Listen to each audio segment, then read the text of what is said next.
Now this, ladies and gentlemen, is the glory of our Byzantine collection, a gold cross discovered by the distinguished American archaeologist, Professor Smaill. On the back of the cross is the ichthos, or fish, which of course was an early Christian symbol. Not only is it a work of art in its own right, but it is undoubtedly a relic of a period in which Christians were persecuted in parts of Europe and Asia Minor. No other similar cross is known to exist.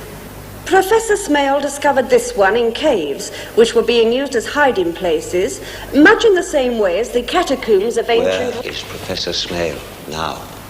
Now? The professor is still in Crete, continuing his explorations. Still in Crete.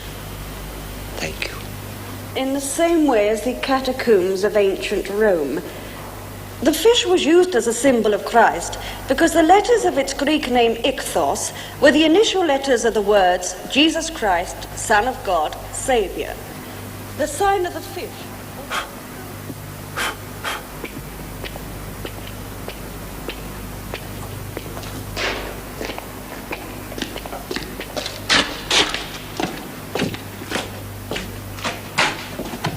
Oh, it's you. Well, what is it? It's past sunset, Professor. Mrs. Smaill is becoming anxious. Past sunset, is it? You tell her I'll be along in a minute. And take these, will you? Godfrey. Yes, sir? Were you down here an hour ago? No, sir. I've been cataloguing all day. As instructed. You saw something? No. I heard echoes. Be careful of those.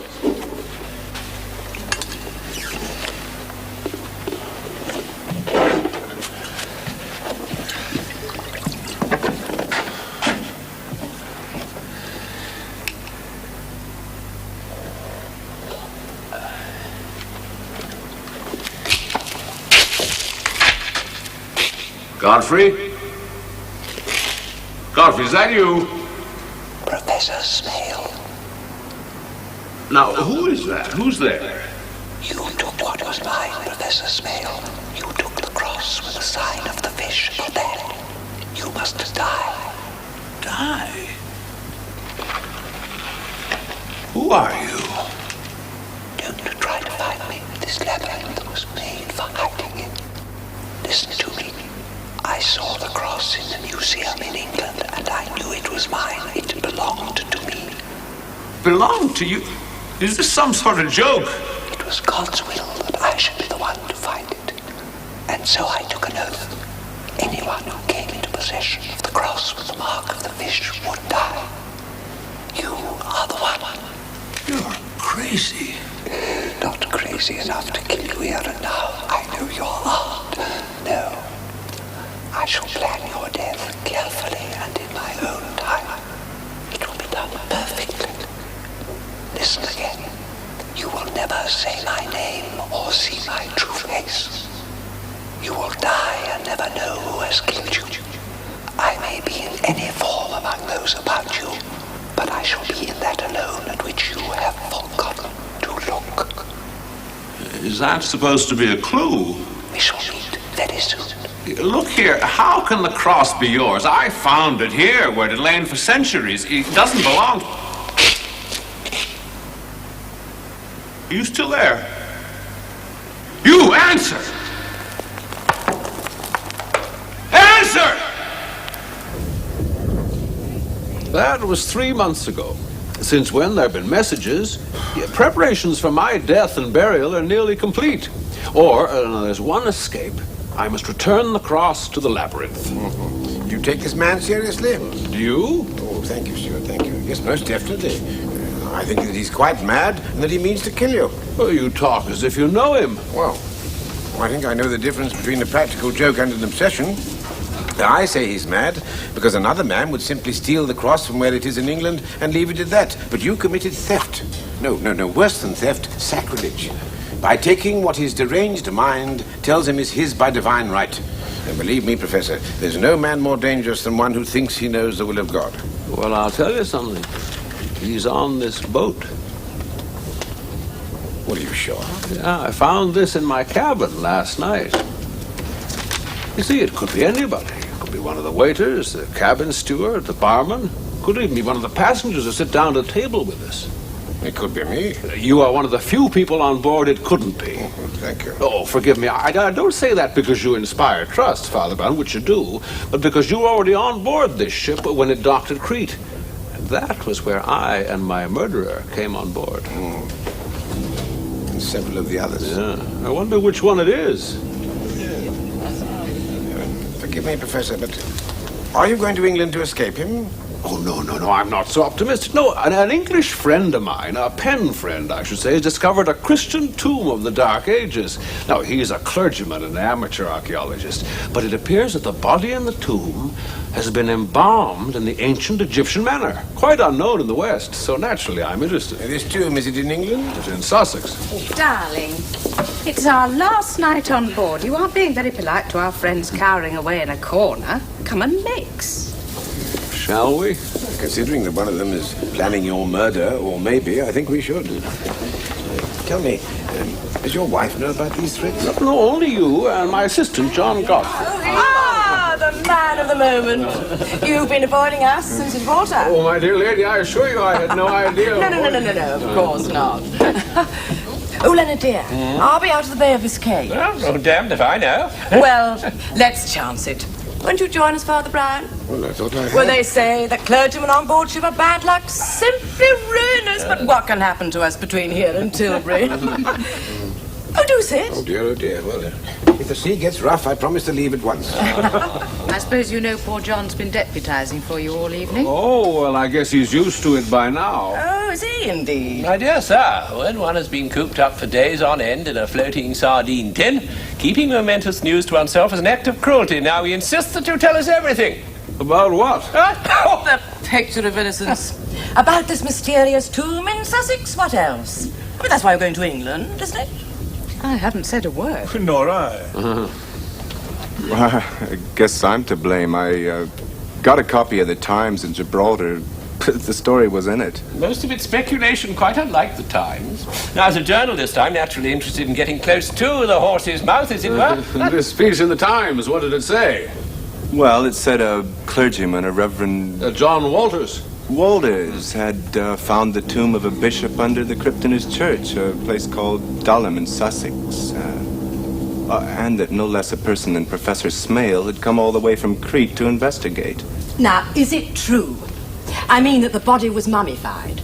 You see, I do know something about embalming. I was with Sir Lionel Gatton when he opened the Babylonian tombs. Well, I'm afraid I know no more than you do. Naturally, if the body is embalmed in the Egyptian manner, the find will be a very important one. Not to mention the Golden Cross.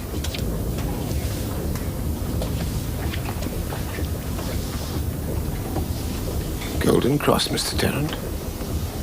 According to the Times, it's rumored a gold cross was found at the tomb. Identical to the one the professor discovered in Crete. That's impossible. Oh, isn't it true, then? Well, I'm going to Dulham on the strength of a cablegram I received from the Reverend Mr. Walters. There was no mention in it of a cross. Cablegrams are so dashed expensive. Perhaps he was hard up. Is it so impossible, darling? Well, the coincidence Is would there be... one? If a second cross exists, you didn't find it. But he was sent for. Mr. Smythe, my husband's the foremost authority on Byzantine studies. Whom else would one send for? I see no coincidence at all. I was thinking of a coincidence of another kind. Excuse me. Oh, no, do stay. There are If I so may, many I'll things join, I'd like... excuse Oh, me, please. yes. Oh, well, my dear, what a very disobliging husband you have. Tight-lipped is hardly the word. And that peculiar priest person seems to be dogging his footsteps. Do you think he's trying to convert him?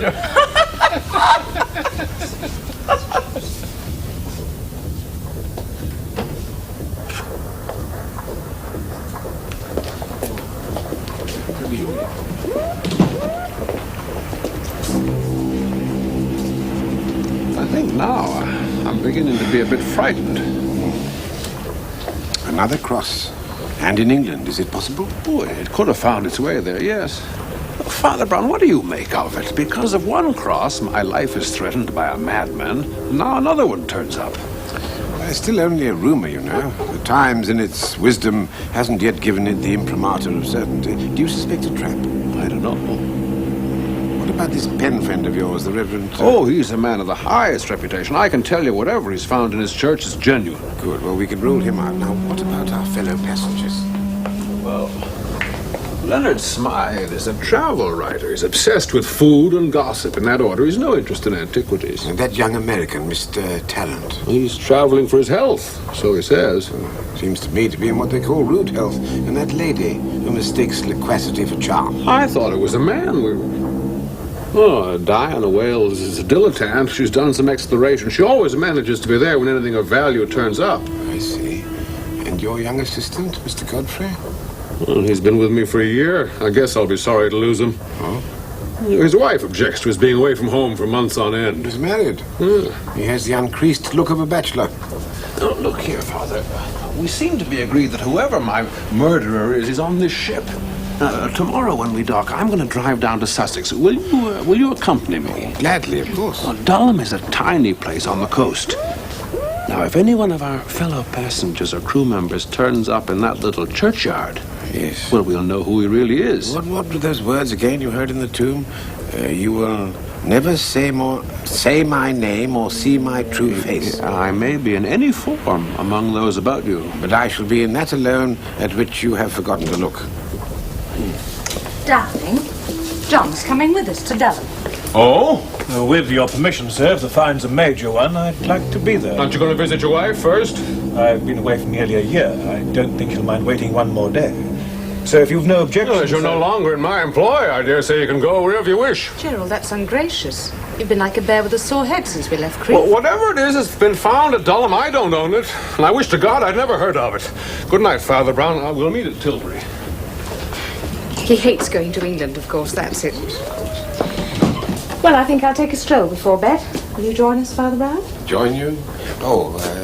For a stroll? No, I have some packing to do. Good night, Mr. and Mrs. Smaill.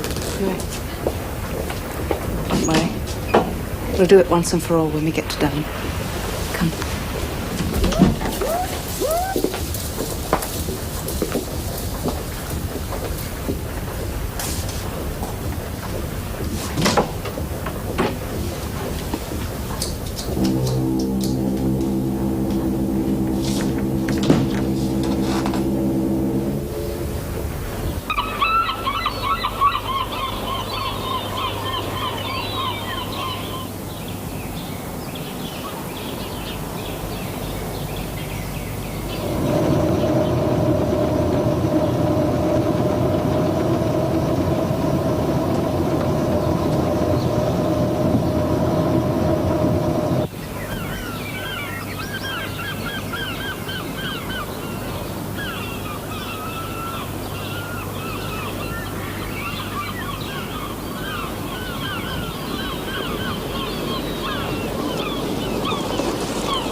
I'll see what I can do for the two gentlemen. Thank you. Oh, and the vicar, Mr. Walters, left this for you a couple of hours ago. Oh, thanks a lot. Oh, and this came by the afternoon post, sir. Good evening, sir. Good evening. Good evening. Good evening, sir. Great excitement about the tomb. Nobody's seen it yet, except the vicar himself. Indeed. Oh, it seems we're invited to dinner at the vicarage. What now? You and I and any friends who might have come down with us. After dinner, we're going to be shown whatever it is under the crypt. I don't see why we can't see it now and have done with it. This means I'll have to change. Could I be shown to my room, please? Directly, ma'am, if you'll come this way. We're just along the corridor here, madam. Nice, pleasant room. Well, I guess Mr. Walters wants to make the most of the occasion. Thought I knew the face. Boone of the Daily Record. Bit of luck running into you. Would you care to make a statement? About what? You know, about what's been dug up under the church. What do you make of it? Is it a fake? Professor Smaill hasn't examined the find yet. When he does, it might be a matter of weeks before he can give an opinion. Oh, well, I can't wait that long. What about the curse, then? Curse? Yes, the vicar was telling me about it this afternoon. Seems there's some kind of hoodoo on the place. I must say it felt like it. I didn't go down into the tomb, wasn't let, and didn't much want to. But I was in the crypt, and that was enough. Do you believe in curses, Mr. Boone? Me? I'm a journalist. I don't believe in anything. But there's something about that place that gives you the shudders. I'm catching the evening train back to the smoke and glad of it. I don't know why you want to come down here with a cock and bull story about a curse. Either you want an interview Thanks anyway. Excuse me. Cheers.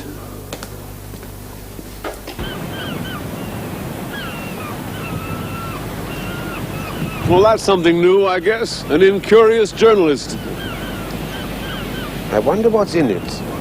You mean in what he said about the curse? No, I was referring to that second letter you were handed, the one in your pocket, Professor. I noticed that the writing on the envelope was in block capitals, and that's a style much favored by anonymous correspondence, yeah?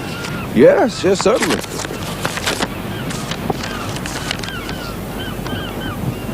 You will die in the tomb beneath Dulham Church at the exact moment when your unworthy hand touches the second golden cross.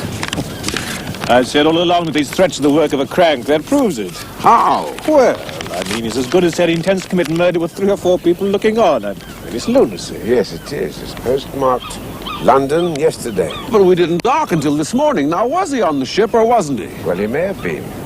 He may have got somebody else to post it without knowing its contents. With respect, sir, I say that's rubbish. You know, I'm suddenly inclined to agree with Godfrey. I said yesterday that if anybody from the ship turns up here today, we'd have our man. Well, nobody has. Except...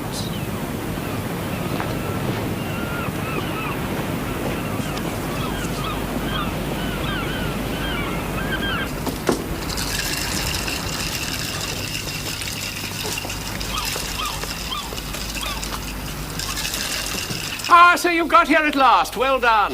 What on earth? Oh, you should have come down by train. We did. We? He's arrived. Here we are, all together again.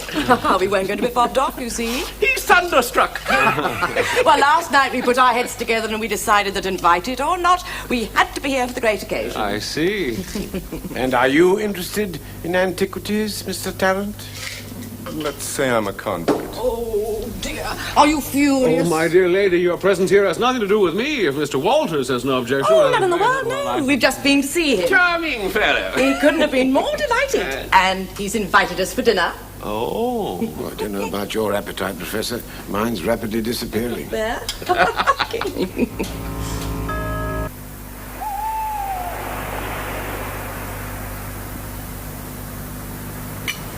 I really wish that our meeting at long last, Professor Smaill, could have been marked by something more elaborate than cold meat. Oh, not at all. It's very nice. I fed for myself, you see, and frankly, I was not expecting so many guests. Well, it's an imposition, really. No, most flattering, I assure you. I only hope that the evening doesn't prove to be a disappointment. Well, tell us now, when did you start the excavations? Over a year ago now. I knew, of course, that there had been a church on this site ever since the Dark Ages, but I was not expecting to find what I did. The burial chamber is directly beneath the crypt. The body is that of a clergyman? A bishop, I should imagine. The vestments and the size of the tomb indicate a person of some importance. Mr. Walters, the newspapers hinted that a golden cross had been found on the body. Yes, indeed. Nobody's been down there except myself. I can't imagine how they find out these things. There is a cross? Yes. Well, I mean, identical with the one I found in Crete, with the ichthys engraved on the reverse? That I could not say, you see. I haven't touched it. Haven't touched it? But why on earth not? Well, Because of the curse? you know about it.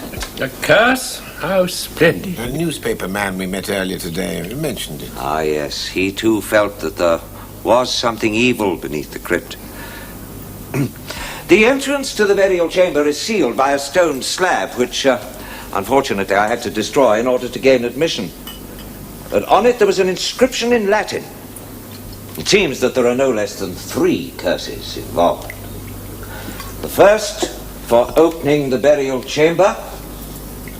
The second, for opening the coffin. and the third and most terrible curse for touching the gold relic found inside it. The first two curses I have already incurred. The third... You speak as if you believe in these curses. Mrs. Smaill, when I first entered that vault a week ago, I felt an overpowering sense of corruption. Oh, not corruption of the flesh. Something worse. How fascinating. The presence, if it might be so called, is still there, undiminished. And you know of no reason why these curses should exist? Ah, strangely, yes. A few years ago, I came across a medieval document in the cathedral archives. It told of a lord of the manor of the name of Guy de Gisors, who had set his heart on obtaining a particular black horse.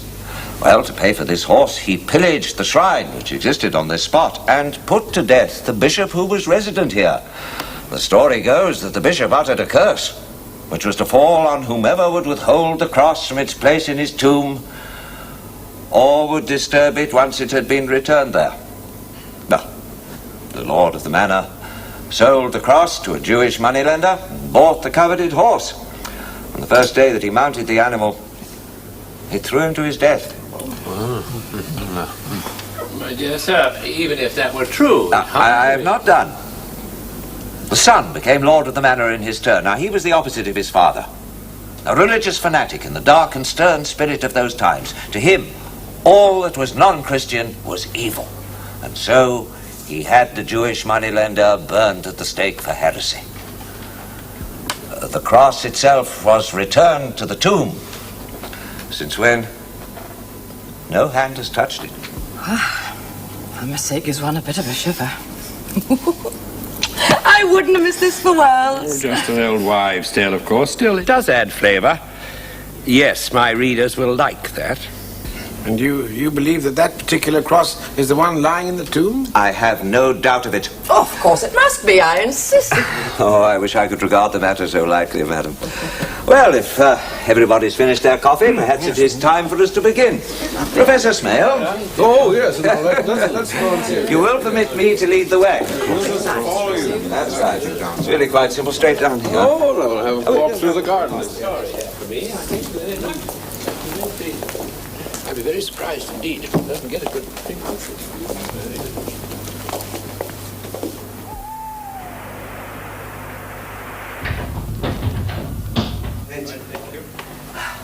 Now, be careful here. It's a bit dark, so just mind your step.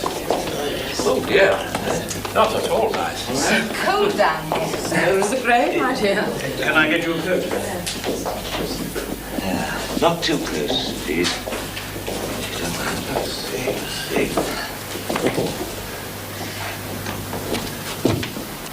Is that where the tomb is? Darren, please. The excavations were done by myself, unaided. The earthworks are not as safe as I would wish. A word before we enter the chamber. As you know, the body there has been preserved, mummified after the manner of the Egyptians. What you do not know, what makes this find unique, is that the body has endured, almost uncorrupted. Now, please follow me. One at a time. Mr. Smaill, will you come next? Be careful. Don't crowd the pit.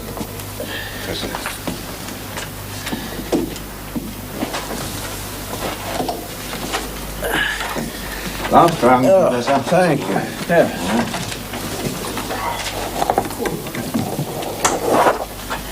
That's it, Mrs. Smaill. Let me help you. Thank you.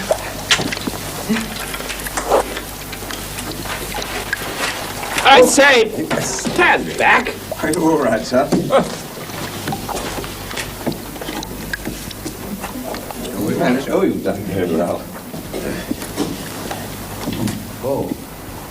Mr. Tarrant, aren't you going down? I don't much like the look of that ladder. I think one of us ought to stay up here in case it breaks. Yes, that's most sensible. To be honest, I don't much like corpses either. Father Brown? Yes, I'm coming.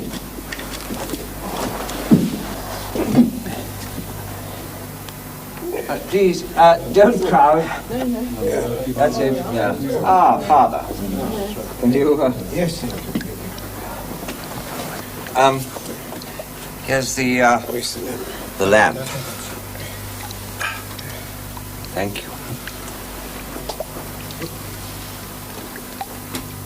Good heavens. It's unbelievable. As you say. Through all those centuries. I should be the envy of all London. You must look, Helen. It's incredible. And the cross, Professor Smaill. Well, it seems identical. Of course, I should need to examine it. You will think me foolish. But having incurred 2 of the curses already, by opening first the tomb, then the coffin, I would as soon not be the one to disturb the cross. In my time, Vicar, I've survived many a curse. I think by now I must be immune.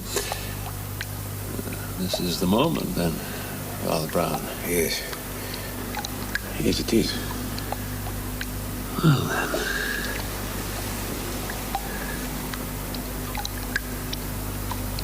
There you see. For God's sake, leave it alone. Look out! What is it? What's happened? It's been an accident. Stay where you are. Is he dead? No, but it's bad. Oh, no. Well, he can't stay here. We'll have to move him. Mr. Walters, would you mind telephoning for a doctor? Accident? No, no accident. What? He will die. No one can save him. Or us. One by one, all of us. The curse, you see. No escape. Each one of us. Good evening, Doctor. I'm afraid it's the professor. This way. If I may say so, old man, it's all vague in the extreme. An accident, but what kind of accident? Our readership is very discriminating, you know. In matters touching upon violent events, they insist on the gory details. There was no violence. The lid of the coffin... If you please, my dear. I have already made it clear to you that, like you, well, perhaps not quite like you, I too am a journalist. Now, dog does not eat dog, neither does one dog make a present of a bone to another. I've nothing to tell you, my dear chap. You must look elsewhere. That's hardly what I call brotherly. Brotherly? Does he take me for a socialist?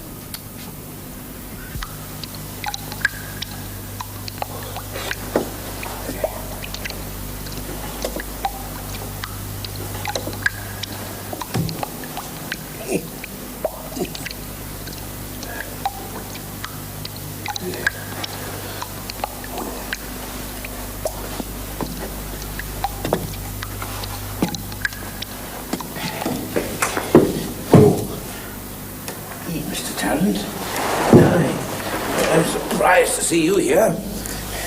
I thought you had an aversion to corpses. I didn't say I was afraid of them. True. When you left the inn, I thought you might come back here. You seem to me to be a man who's inquisitive. Well, if I am, I saw nothing down there to make me any less so. The lid of the coffin is now in place, and it would take a stronger man than I am to lift it. So at least the cross is safe from thieves for the time being. Yeah, the cross is safe. Meaning that we aren't? Are you referring to the curse? Not at all. I was thinking of Professor Smaill. I'm not a superstitious man, Father Brown. With due respect, Mr. Tarrant, you've no reason to be. You didn't enter the tomb. So unlike the rest of us, you have nothing to fear. Well, shall we go? It's no point in risking a chill, is there? Well, cold doesn't bother me. I've never been ill a day in my life. Oh, perfectly splendid for you. Father Brown, does your inquisitiveness extend to me also? No. I think I know what you are, Mr. Tarrant. After you, sir. Oh, I wouldn't dream of it. After you.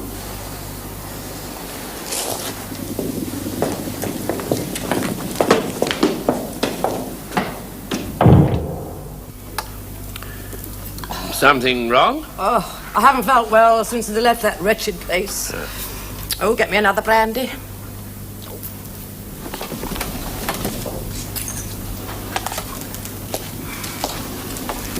Brandy. How is the professor? Is the doctor still with him? Yes, he's still with him. Father, could I have your version of the events of this evening? Mr. Boone? I thought you were catching the evening train. I wish I had. Rang up my editor and he said to stay here and get a story. Well, this place is full up, so where am I supposed to sleep? Well, I don't know. Perhaps the vicar could put you up for the... Where is the vicar? Oh, he's gone home, I think. We invited him in here for a drink, thought he needed it, but he sloped off, talking to himself. Really? Must say, I didn't like the look of him. He seemed quite unhinged to me. It's not at all the sort of reassuring behaviour one expects from clergymen. Well, I must confess, madam, I don't feel altogether in a reassuring mood tonight either. Well, you're different. Catholics never are. Look, what the hell happened I down here? don't know, Mr. Boone. Doctor, how is the patient? The gentleman is still unconscious, I'm afraid. Okay. I'm arranging to have him removed to a hospital in the morning. Better, I think, he should not be moved at present. Is he gravely ill? With respect, my dear sir, I am not privy to the inside of his skull. A concussion, certainly. Perhaps worse, perhaps not. I think you should stay with him, you know. Of course. Yes, well, now, since it is past licensing hours and I'm a non-resident, I'm unable to treat myself to a restorative. Oh, yes, of course. Please Oh, allow my me. dear sir, very unexpected, thank you. A dram of Scottish wine. Scottish wine, a large whiskey. Not for the lady's ears, but if her husband had received more than a glancing blow, his skull would have been shattered like matchwood. His injury is threatening, not certainly fatal. Oh, your very good health, my dear sir. Good health, and thank you, Doctor. Well, Mr. Godfrey, do you still say it's lunacy? The curse? No. I mean these threats against the professor's life. You're not implying that what happened could have been deliberate. You were there, you saw it, the coffin lid fell of its own accord. Nothing in this world happens of its own accord. Do you mean you have an explanation? None whatsoever. But you know that the professor received a particular threat against his life. That he would die the moment he stretched out for the Golden Cross. Now, that very nearly happened. Nearly. Murderers aren't always as accurate as they would wish. You must admit it was a coincidence. Yes. That's exactly what it was. As you've pointed out, I was there. That's a fact I keep constantly before me, Mr. Godfrey. Constantly. Oh, Father Brown. Yes, Lady Diana. Look, do join us. Well, We've just been discussing Egyptology. Do you know anything about the subject? No, very little. Well, I was prevented by influenza from being on Lord Carnarvon's expedition in 1923. Now, early that year, Lord Carnarvon and his party discovered the tomb of Tutankhamun.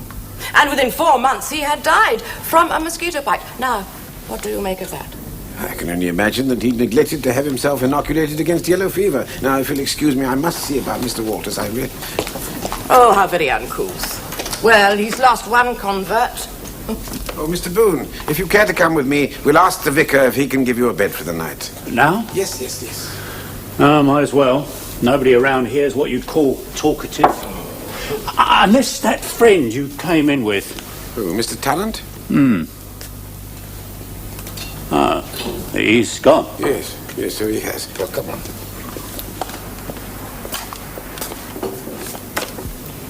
Well, we said it would be over once and for all when we got to Dulham. He may not die. The best laid plan. Well, if he doesn't die, if he recovers, we shall have to think again. Must you? He can't hear us. Look, I don't want to talk about it. Not now, not here, perhaps never. Never? I suppose no. Will you be quiet? Just leave me alone. We had a chance, it's gone. If you haven't the sense to... What is it? Someone there. Listening.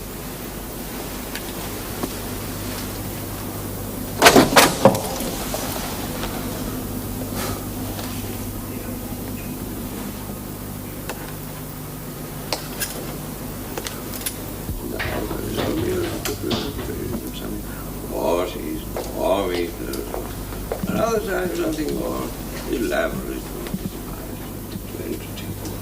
I would like to give you whatever is charming such a day as this. But unfortunately, I fend for myself, you see. No one to help except the woman who cleans, one of my few parishioners. We did knock on the door, but nobody came. It has been a rare evening.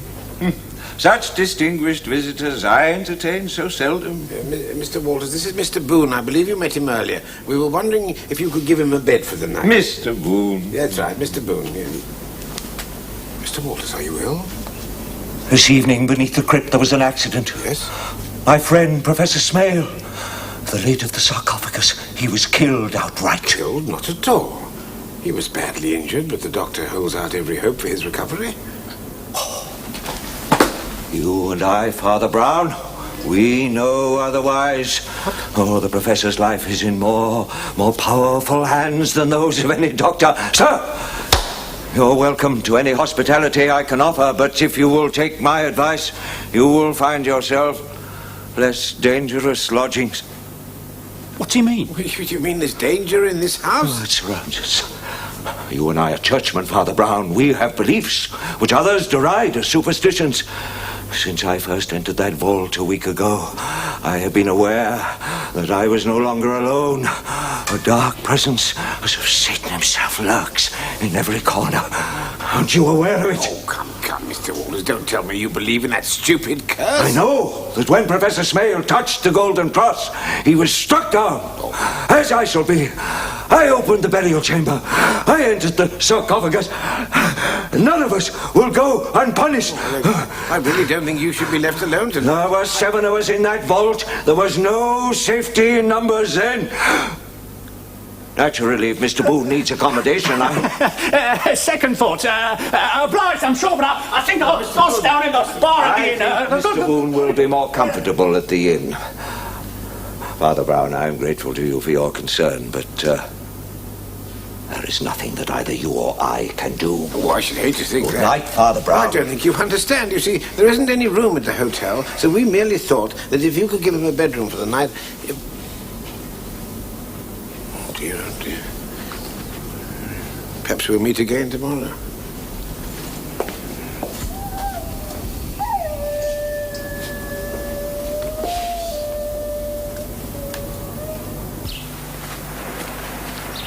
Oh, I tell you something, Father. I'm as fond of money as the next man, but I wouldn't spend a night in his company, not for £1,000. Meaning no disrespect to his cloth, but he's gone crackers. Well, he does seem somewhat disturbed, I grant you. And if he isn't, I mean...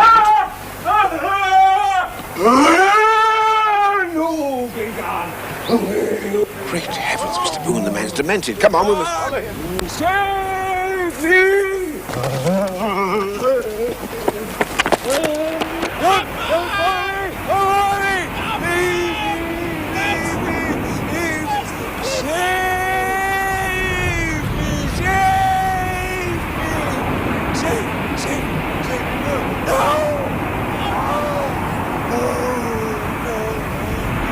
Mr. Boone! That's the bench!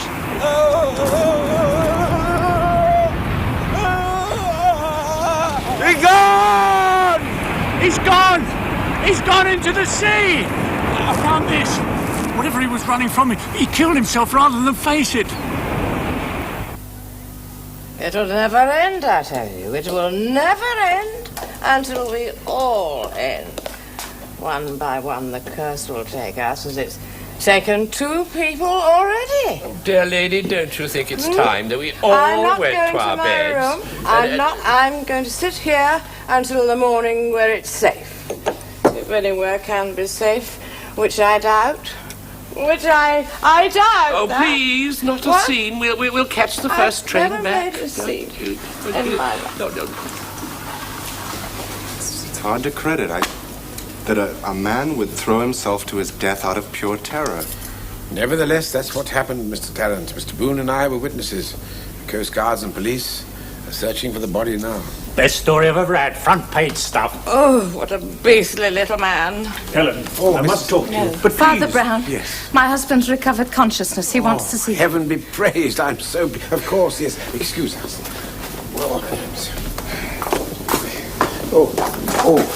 Mrs. Smaill. It's none of my business, but Mr. Tarrant here happens to be a private detective.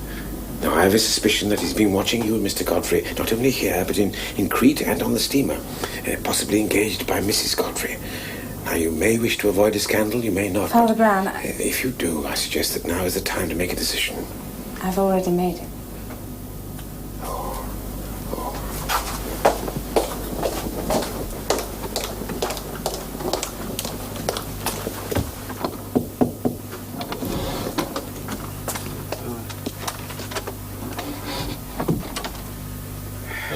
Hello there. They tell me that you've decided to live. Thanks to you. Helen said it was you who pushed me clear. Not quite clear enough, I'm afraid. But do you know how the coffin lid came to fall? No. Oh, that's a pity. Now, I'd like to know whether I was nearly killed by the man who threatened me, or by a bishop who's been dead for 7 centuries. Yes, that's something I should like to know as well. Yeah. Now, I think you ought to... Mind you, if it was the latter, I'm in interesting company. A feudal lord and a Jew who was burned for his faith. That's right. Oh, my dear friend, no Jew was ever burned for... What's that? Oh, good What's the heavens. matter, Father? I've been a fool. What a Father Brown? blind fool. Of course, I should have seen it long ago. Seen what? No, tell me what's the matter, Father? Don't concern yourself. Oh, what? Well, I don't know what it... Oh, never mind. Thank you, sir. Thank you very much. What's happened is terrible, but at least it's prevented us from making a mistake. We planned to tell him about us here this evening, but, well, you may as well go home, Mr. Tarrant. There's nothing more for you to spy on. What do you mean? How is he? Talkative, I'm happy to say. I didn't know whether or not he should be told about the vicar. I thought perhaps when he's stronger. And what were you planning to tell him, Mrs. Smaill? Why, about the suicide? There was no suicide. Mr. Walters was murdered. What? Murdered? What are you talking about? We saw him. He went over the cliff. I say he was murdered, and the story of the curse should have told me. You mean you believe in it too? Well, does it matter? I don't know whether or not someone can be killed by something that happened in the 13th century, but I jolly well do know that one cannot be killed by something that never happened at all. Well, it's rather refreshing to find a clergyman who doesn't believe in the supernatural. No, you misunderstand me, Mr. Smaill. I can believe in the impossible, but not the improbable. I suppose that's what you call a paradox. It's what I call common sense. If you tell me that Mr. Gladstone in his last hours was haunted by the ghost of Parnell, I can be agnostic about it. But if you tell me that Mr. Gladstone, when presented to Queen Victoria, offered her a cigar and slapped her on the backside, I'd say that was not impossible but incredible. It isn't the legend I disbelieve in this case, it's the history. The cross was obvious. Oh, good heavens, yes, of course, the cross. What is it? The cross. The cross. Is he mad? Yes. Yes, don't you see? Now it's his turn. He's beginning to behave just like Mr. Walters. Oh.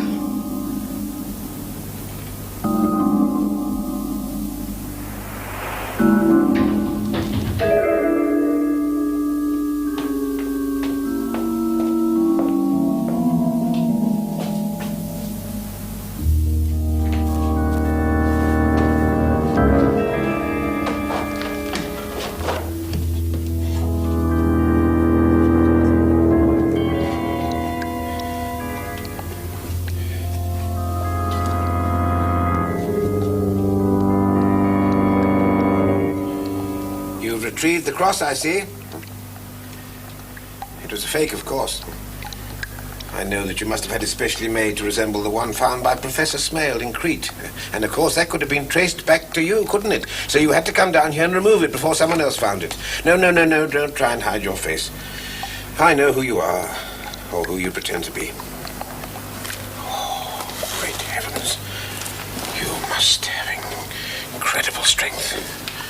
It would take 2 ordinary men to lift that lid. You may find out in a moment how strong I am, Father Brown, but my compliments on your guesswork. My brain is a poor thing, but it does function once in a while. Belatedly in this case. Are you saying I made a mistake? Yes, a bad one. You told us a story about a Jew who was burned at the stake as a heretic. Did you make it up on the spur of the moment, or is it simply that you're a dunce when it comes to history? Jews have been persecuted throughout history. In the Middle Ages, they were possibly the only sect that wasn't persecuted. Oh, no. If you want to satirize medievalism, you can make out a good case by saying that whilst some poor Christian might have been burnt at the stake as a heretic, a rich Jew could go walking down the street, openly sneering at Christ and the Mother of God. No Jew was ever burned for his religion. Yours wasn't a story of the Middle Ages. It wasn't even a legend of the Middle Ages. And once I knew it was a fabrication, the rest was simple. I wonder how much you really know. I know that you intended to kill Professor Smaill down here in this tomb. You traveled to London overland. You arranged for messages to be sent to the professor on board ship. You came down here earlier today and you murdered the real John Walters. And that's his body lying there. in the coffin. What did you do with the mummified remains? Ashes to ashes, as they say. The body crumbled to dust when I removed it. Yes, of course it would. And you replaced it with the body of John Walters. You decked it in old vestments from the church, and you hung a gold cross round its neck. Rolled gold. The cross was suspended by a rosary, wasn't it? I noticed at the time how tightly it was wound on the corpse's throat, how few of the beads were actually visible.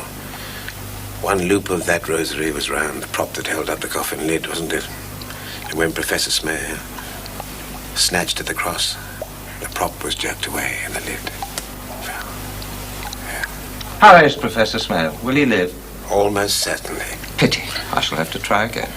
And of course you staged your own suicide. That was clever of you, because you used me and that reporter man, Mr. Boone, as your witnesses. Full marks. Or at least 9 out of 10. See, I came down here not just to remove the cross, but to destroy the tomb. Bah, can't leave the body to be examined closely, can I? The walls here are clay, they're unsupported. Won't take much effort to bring the roof crashing in. And then it won't matter how many bodies are down here, will it? I take it in your use of the plural, you're including mine. For a man of your intelligence, it was foolish of you to come down here alone. Yes, our Father Superior is constantly telling me I lack foresight. I shall kill Professor Smaill, you know. But not next month, next year. The cross was mine. I knew of its existence long before he stumbled on it by accident, a fluke. I searched for it for 7 years. It was mine by right. He took it. He robbed me of the credit. Oh, very well. So be it. Let him pay. Poor John Walters. What had he done to offend you? Oh, nobody's shabby fool. Unlike you, Father Brown, I don't accept that every being that walks on the face of the earth has an automatic right to live.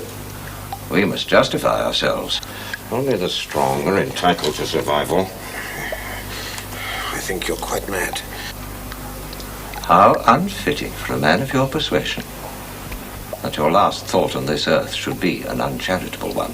Well, would it tell you if I told you that I'd brought somebody with me and he's up there in the crypt? You disappoint me after all. Is there anyone there?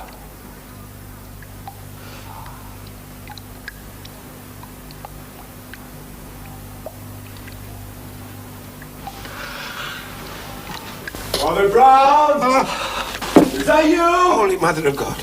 Yes, it's me. Who's there? Mr. Tarrant. Brown? Don't you bother to come down. I'll come up. Excuse me. Father Brown, why did you tell Mrs. Smaill I was a confidential investigator? Mr. Tarrant. Thanks to you, I've got nothing to report to my client. Nothing. It's too much morality. That's what I do I've everywhere I offended look. you. I'm so sorry, and you've been so kind to me. What do you mean I've been kind to you? Shall we talk about it on the way to the police station? And this time, if I may, I'll go first.